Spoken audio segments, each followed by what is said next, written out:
Welcome back to Book Decoded, everybody. Today we're going to get into a book that's been making waves, The Silicon Shrink by Daniel Oberhaus. Have you heard of this one? Oh, absolutely. Really makes you think about the future of mental health and, well, AI's role in it. It's timely, for sure. Yeah. Oberhaus's personal story is kind of what kicks things off, right?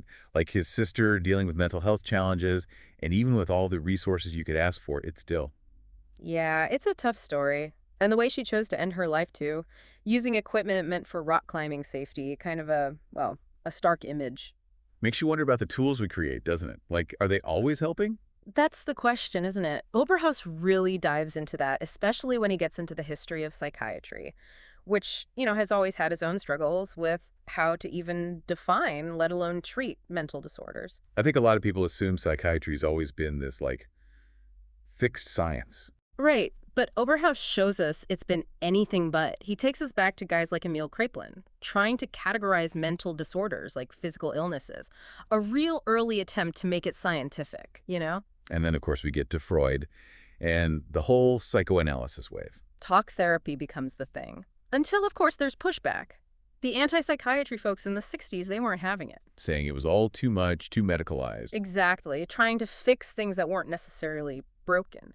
And it's funny, right? Those debates from way back then, still relevant now, with AI in the mix. Speaking of AI, Oberhaus brings up this concept, cybernetics. Ah, yeah, cybernetics.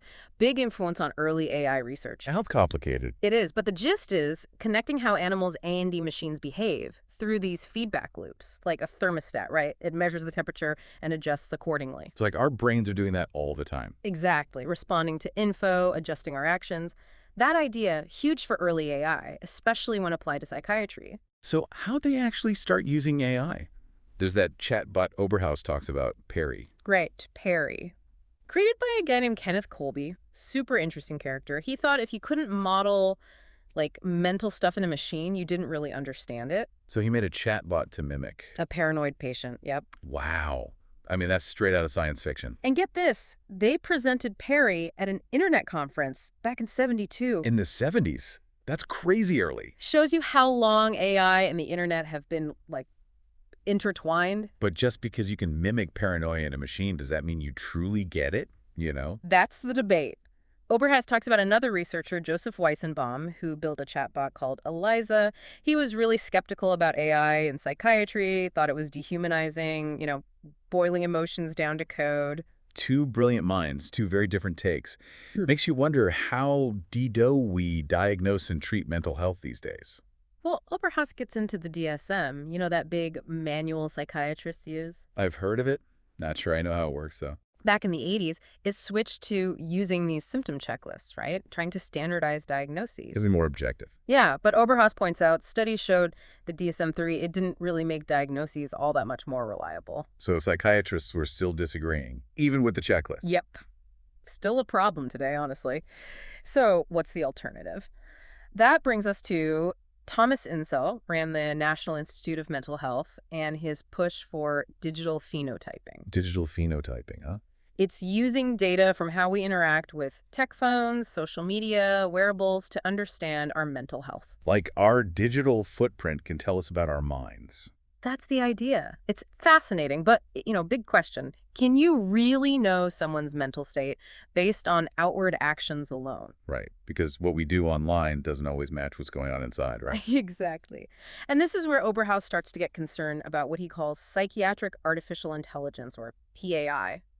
Thinks it has potential, but some serious ones. Bias, accuracy, security, this whole dual use thing. We'll get into those in the next part of our decode, though.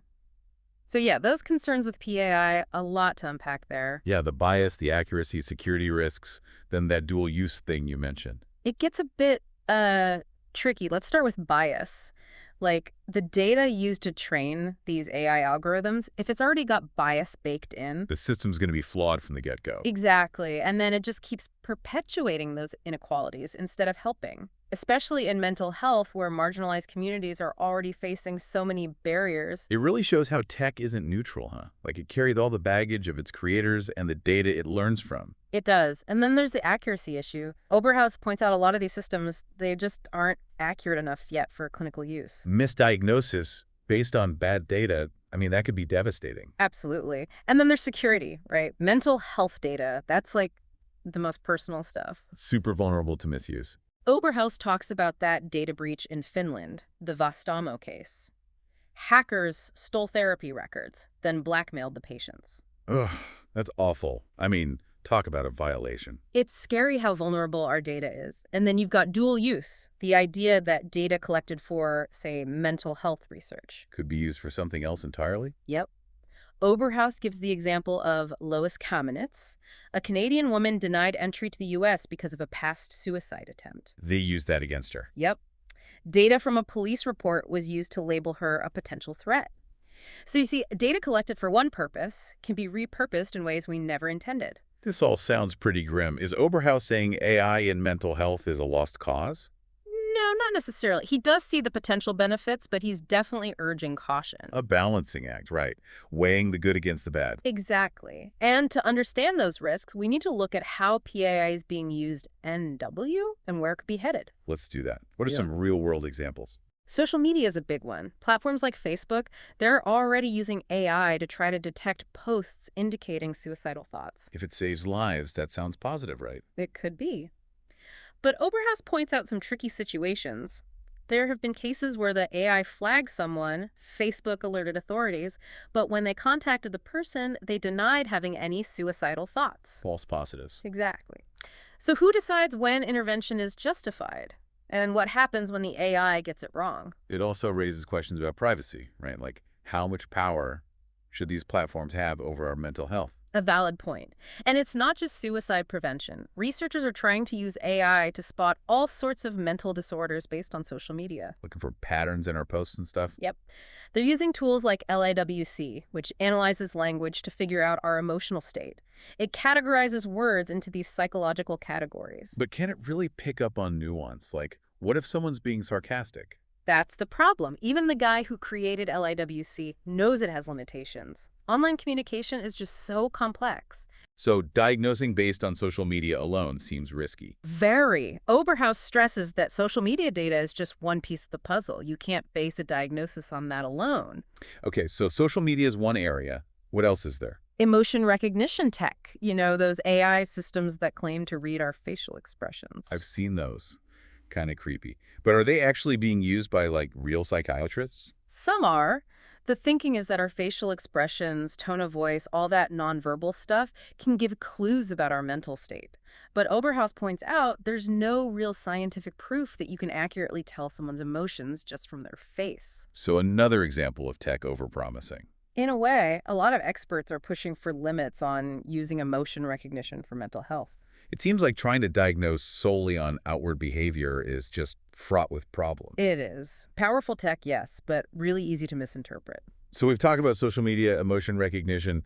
What about AI actually doing therapy itself? That's happening too. We're getting into the world of therapeutic chatbots. Some of them are designed to use CBT, cognitive behavioral therapy. CBT, that's all about changing thought patterns, right? Right, and because it's so structured, it lends itself well to AI, So you're basically texting with a bot that tries to help you reframe your thinking. essentially.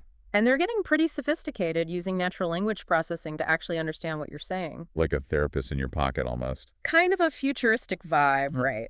But the big question is, are they effective?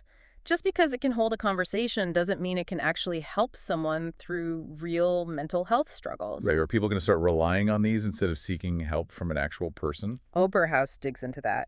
He talks about this platform called Coco. They experimented with using GPT-3, a powerful language model, to write responses to users. And get this, people rated the AI responses as more helpful than human written ones. Wow, that's interesting. Maybe these chatbots can be a good tool. Maybe. But even OpenAI, the company behind GPT-3, they were initially against using their models for mental health stuff.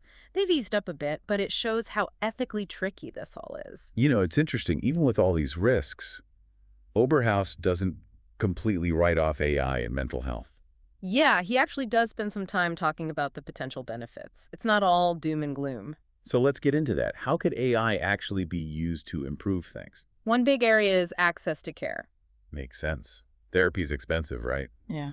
And finding a therapist, even if you can afford it, sometimes there's just a wait list forever. Especially if you're in a rural area or a community that's underserved. But AI, those chatbots we talked about, even those apps that track your data, They could fill in some of those gaps, yeah. Provide support where traditional therapy isn't available. like having a virtual therapist 24/7, no matter where you are. Exactly. And look, it's not a replacement for human interaction, but it could be a good supplement. For folks who are maybe just starting out with therapy or need something in between sessions, Right. Then there's early detection and prevention. catching things before they become a bigger problem. Exactly.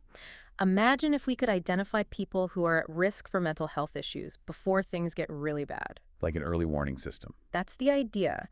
AI could analyze our online activity, how we use our phones, even data from wearables, to spot those subtle changes that might signal a problem developing. That's wild. Like using tech to be proactive about our mental health. And beyond detection, AI could also help personalize treatment. I mean, right now it's kind of hit or miss, isn't it? Finding the right therapy, the right And medication. total trial and error. You try one thing, if it doesn't work, you try something else. It can take forever to find what works for you. But AI could change that.